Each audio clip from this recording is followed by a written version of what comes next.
Hello दोस्तों, उम्मीद करते हैं आप लोग सब लोग बहुत अच्छे होंगे। और जैसा कि आपने थंबनेल देख लिया है, मैं इस वीडियो में आपको बताऊंगा कि आप कैसे असिस्टेंट प्रोफेसर बन सकते हैं। मास कम्युनिकेशन, मीडिया स्टडीज़, ये डिफरेंट डिफरेंट जो है नेम्स हैं इसके।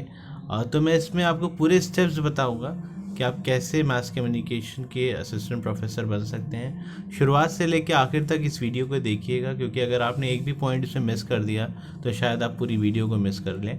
अगर आपने चैनल मेरा सब्सक्राइब नहीं किया है तो प्लीज़ कर लीजिए, क्योंकि मैं इसी तरह की मास कम्युनिकेशन से रिलेटेड वीडियोस बनाता रहता हूँ।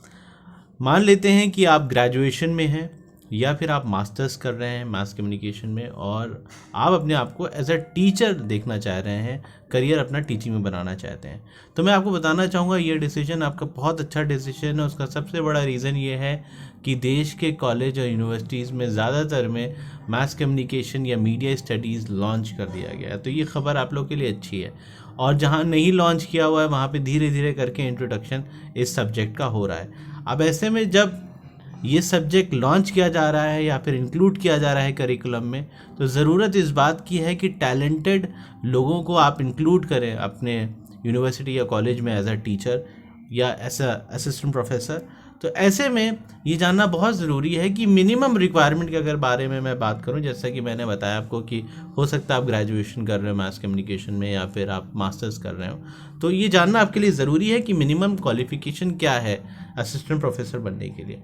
देखिए, जो मिनिमम एकदम मैं बात करूँ, एकदम मिनिमम उस पर मैं बात करूँगा, वो है आपका मास्टर्स आपके पास होना चाहिए। मतलब MA आपने किया हो, चाहे वो मास कम्युनिकेशन हो, चाहे मीडिया स्टडीज़ हो या जर्नलिज्म हो, उसमें आपका मास्टर्स होना ज़रूरी है। ये मिनिमम क्वालिफिकेशन है। अगर आपके पास ये नहीं है तो फिर पूरे चांसेस आपके नो हो जाते हैं। अब मान लीजिए आपने मास्टर्स कर लिया, अब आप कैसे अप्रोच करें। देखिए, मेरी आपको राय ये है कि डायरेक्टली टीचिंग के लिए अप्लाई ना करें, क्योंकि उसमें आपके चांसेस ज़ीरो हो जाते हैं। क्योंकि कोई भी फ्रेशर को एज अ टीचर नहीं लेगा, क्योंकि मान लेते हैं कि आपके पास नेट भी नहीं है और आपके पास PhD भी नहीं है, आपने सिर्फ अभी मास्टर्स किया हुआ है। तो इस बेसिस पे आपको ना के बराबर यूनिवर्सिटी या कॉलेज लेंगे। तो बेहतर ये आपके लिए सौदा हो सकता है कि आप इंडस्ट्री में जा कर के 2 या 3 साल दे जा कर के और वहाँ से जो है इंडस्ट्री का एक्सपीरियंस लें। उसका रीज़न ये है कि जब आप कॉलेज या यूनिवर्सिटी में जाते हैं पढ़ाने के लिए, तो वो आपका इंडस्ट्री वाला एक्सपीरियंस वो बहुत उसकी मायने होते हैं, क्योंकि आप जानते हैं कि mass communication is all about practical things. और अगर आपको प्रैक्टिकल चीज़ों का एक्सपीरियंस है, तो जैसा मैंने बोला, कॉलेज और यूनिवर्सिटी वाले जो हैं वो आपको बहुत सीरियसली लेते हैं और आपके चांसेस बहुत ब्राइट हो जाते हैं। तो पहली चीज़ तो ये होगी कि आपको दिल लगा करके अपना मास्टर्स कंप्लीट करना है और फिर आपको इंडस्ट्री में जाके जॉब करनी है। अब इंडस्ट्री में जॉब कौन सी होनी चाहिए? देखिए, पहले आपको अपना स्पेशलाइजेशन चूज़ करना पड़ेगा। ग्रेजुएशन में भी अपना स्पेशलाइजेशन चूज़ करते हैं और मास्टर्स में भी करते हैं एक स्पेशलाइजेशन। जैसे मेरा स्पेशलाइजेशन इलेक्ट्रॉनिक मीडिया का है।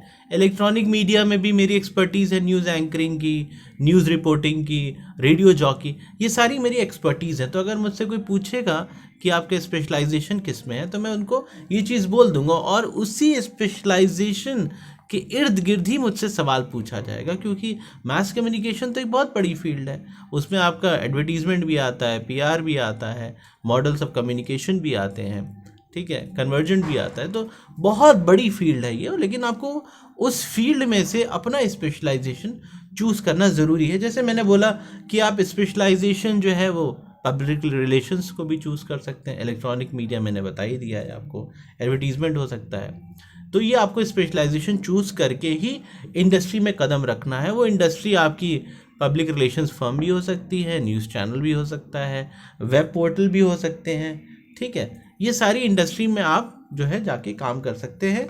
और सबसे अच्छी बात यह है कि इन सारी इंडस्ट्री में चारों तरफ जो है वो जॉब्स अवेलेबल हैं, जॉब्स की कमी नहीं है। तो आपको पहले तो अपना एक स्पेशलाइजेशन तलाशना है और उसको क्लियर रखना है, और उसी स्पेशलाइजेशन के बेसिस पे आपको जॉब तलाशनी है।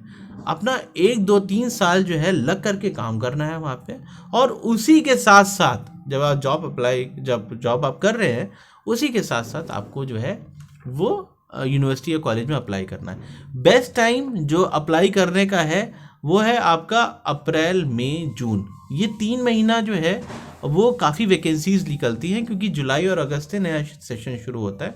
तो जो टीचर छोड़ करके जाते हैं उनकी जो रिप्लेसमेंट होता है, रिक्रूटमेंट होता है, वो इन्हीं 3 महीनों में किया जाता है। तो अपना दिमाग को आप क्लियर रखिए, उसकी पहले अपने एक स्पेशलाइजेशन तैयार करिए और इन 3 महीने में ही जो है वो जॉब तलाशिए। मैं ये नहीं बोलूँगा कि और महीने में नहीं होती है, लेकिन यहाँ पे ज़्यादा चांसेस आपके ब्राइट हो जाते हैं। लेकिन अगर आपकी तैयारी पूरी रहेगी तो मेरे ख्याल से आपको टीचर बनने से, असिस्टेंट प्रोफेसर बनने से कोई नहीं रोक सकता। तो ये सारी मिनिमम जो है मैंने रिक्वायरमेंट नोट की थी, मैंने बड़ी मेहनत करी है मैंने इस पर। आप ज़रूर चैनल को सब्सक्राइब करिएगा और कमेंट सेक्शन में बताइएगा कि कैसा लगा आपको वीडियो। मैं एक बार फटाफट देख लेता हूँ, कुछ पॉइंट मैंने मिस तो नहीं किया है। मैंने आपसे मिनिमम क्वालिफिकेशन बताई दी है, ठीक है, और मैंने मीडिया स्टडीज़ के बारे में बता दिया। हाँ, प्रैक्टिकल अप्रोच बहुत ज़रूरी है। जब भी आप टीचर बनने की सोचें, आपका प्रैक्टिकल अप्रोच मतलब आपकी प्रैक्टिकल पे एक्सपर्टीज़ ज़बरदस्त होनी चाहिए। ऐसा लगना चाहिए कि ये जो सब्जेक्ट है इससे अच्छी थ्योरी है, इससे अच्छा प्रैक्टिकल कोई नहीं करवा सकता।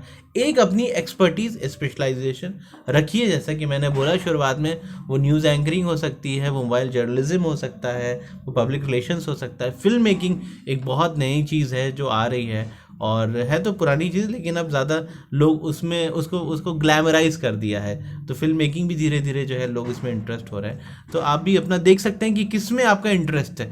जिसमें आपका इंटरेस्ट है उसमें स्पेशलाइजेशन, उसमें अपनी एक्सपर्टीज़, उसमें पूरी प्रैक्टिकल नॉलेज आपको हो, तो आपकी जो है वो क्लियर हो जाएगा व्यू आपका। और बहुत अच्छी जॉब होती है असिस्टेंट प्रोफेसर की।